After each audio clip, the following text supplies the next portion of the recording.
सीताराम सीताराम सीताराम सीताराम सीताराम। तो कहानी है सच्चा स्वांग। सच्चा स्वांग। एक राजा था, उसके पास एक बहुरूपिया आया। वो बहुरूपिया तरह तरह के स्वांग धारण किया करता था, यानी अनेक तरह के रूप बना लेता था। जैसा रूप बनाता था वैसे ही फिर व्यवहार करता था। उसमें देवी की ऐसी शक्ति थी कि वो जो भी स्वांग धारण करता उसको पूरा का पूरा वैसा ही निभाता था। उसमें कहीं वो चूकता नहीं था। राजा ने कहा कि तुम एक विरक्त त्यागी महात्मा का स्वांग लाओ। बहुरूपिये ने स्वीकार कर लिया। वो कुछ दिनों तक गुप्त रूप से रहा। जब उसकी दाढ़ी बढ़ गई तो साधु का स्वांग लेकर शहर में आया। वो सबके साथ संत की तरह ही फिर बर्ताव कर रहा था। किसी से न राग रखता न द्वेष रखता। भिक्षा में जो मिल जाए उसी में संतोष करता। लोगों को खूब अच्छी अच्छी बातें सुनाता। शहर में हल्ला मच गया कि हमारे शहर में एक बड़े विरक्त त्यागी महात्मा आए हैं। राजा ने मंत्री को भेजा कि जाकर देखो वही बहुरूपिया है या कोई दूसरे संत आए हैं। मंत्री ने जाकर देखा तो पहचान लिया कि यह तो वही बहुरूपिया है। राजा ने घोषणा की कि हम संत का दर्शन करने जाएंगे। राजा ने एक थाल में बहुत सी असरफियाँ भर ली और भेंट पूजा का सामान भी लेकर राजा बड़े ठाट पाट से उस संत के पास गया। मंत्री तथा अन्य लोग भी साथ में थे। लोग कहने लगे कि ऐसे संत के दर्शन के लिए आज राजा खुद आए हैं। राजा उसके पास गया और असरफियों से भरा थाल उसके सामने रखा।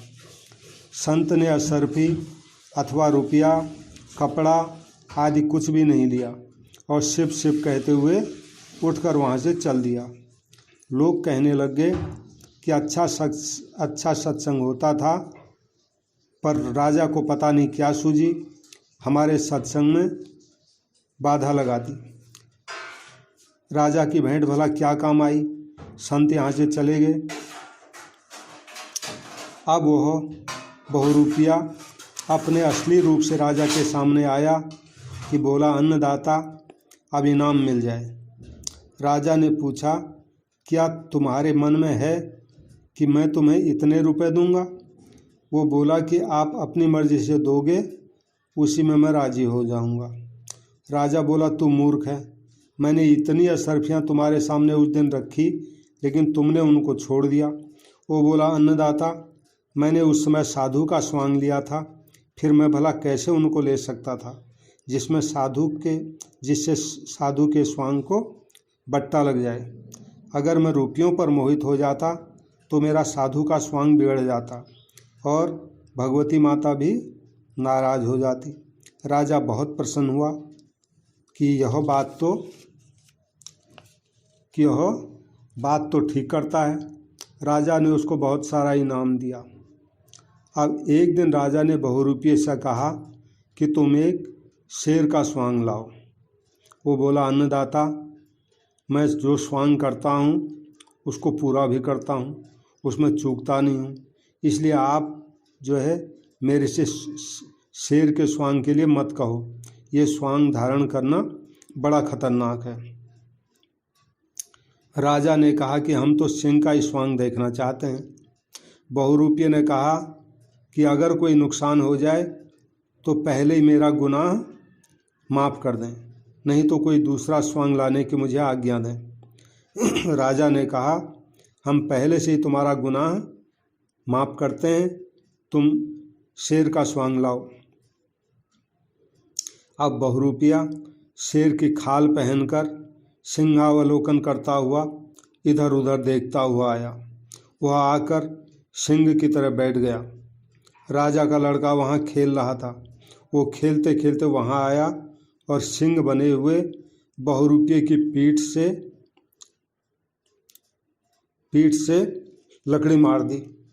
सिंह ने दहाड़ लगाते हुए चट से उस लड़के को मार दिया। राजा को बड़ा दुख हुआ कि ये कैसा स्वांग है, इसने तो मेरा लड़का मार दिया। दूसरे दिन बहुरूपिया रोता रोता आया, बोला अन्नदाता आप क्षमा करें, मैंने पहले ही कह दिया था ऐसा खतरनाक स्वांग मेरे से मत मंगाओ। मेरा शक्ति माँ का इष्ट है, अगर स्वांग बिगाड़ दूँ तो माँ नाराज़ हो जाए। राजा बोला तुम्हारा तो स्वांग है, लेकिन हमारा कितना नुकसान हो गया। हमारा जो है राजकुमार तुमने मार दिया, परंतु अब राजा भला कर भी क्या सकता था, क्योंकि वह वचनबद्ध था। बहुरूपिये ने पहले ही समांग जो है उससे मांग ली थी। अब क्या हुआ, राजा के पास एक नाई रहता था। उस नाई ने राजा को सलाह दी कि इस बहुरूपिये से सती का स्वांग मंगाओ। सती पति के साथ जलकर मर जाती है, यह सती का स्वांग करेगा तो जलकर मर जाएगा और राजकुमार को मारने का दंड इसको अपने आप मिल जाएगा और हमें दंड देना नहीं पड़ेगा। राजा को बात जच गई, क्योंकि राजा उसको दंड देना तो चाहता ही था। तो राजा ने बहुरूपिये को बुलाकर कहा कि भाई तुम सती का स्वांग लाओ। वो बोला कि ठीक है अन्नदाता, ले आऊँगा। तो शहर में एक जो है लावारिस मुर्दा कहीं पड़ा हुआ था। उसको देखकर बहुरूपिये ने सती का स्वांग मनाया, यानी मानो वो मुर्दा उसका पति हो। तो बहुरूपिये ने सती का स्वांग मनाया। 16 श्रृंगार करके ढोल आज बजाते हुए वह सबके साथ मार्ग से चला। लोगों ने देखा कि कोई स्त्री सती होने जा रही है। राजा के पास समाचार पहुंचा तो मंत्री से पता लगाने के लिए बोला कौन स्त्री है। मंत्री ने पता लगाया कि महाराज ये वही बहुरूपिया है। राजा ने अपने आदमियों को भेजा इसको अच्छी तरह से जलाना, जिससे ये बच न पाए। तो वहाँ शहर के नदी किनारे शमशान घाट था। लोगों ने वहाँ बहुत ज़्यादा लकड़ियाँ इकट्ठी कर दी। वो सती बना हुआ बहुरूपिया मुर्दे को गोद में लेकर अपने चिता में बैठ गया। लकड़ियों में आग लगा दी गई। इतने में ज़ोर से आंधी और वर्षा आई। आंधी और वर्षा आने से सब लोग वहाँ से भाग गए। घर का कोई आदमी हो तो ठहरे, क्योंकि वो तो लावारिस मुर्दा था, घर का कोई था नहीं। वर्षा से आग बुझ गई और नदी में बेग आने से लकड़ियाँ भी बह गई। तो बहुरूपिया लकड़ियों के ऊपर बैठा रहा और तैरता हुआ बाद में किनारे पर आ गया। देवी का इष्ट होने से उसके प्राण बच गए। अब इस तरह बहुरूपिया बच गया। कुछ महीने बीत गए तो बहुरूपिया फिर राजा के पास आया, बोला अन्नदाता अब इनाम मिल जाए। राजा उसको देखकर चकरा गया, बोला अरे तू तो जलकर मर गया था ना। वो बोला महाराज मर तो गया था, पर माँ की शक्ति की कृपा से फिर मैं पीछे आ गया हूँ।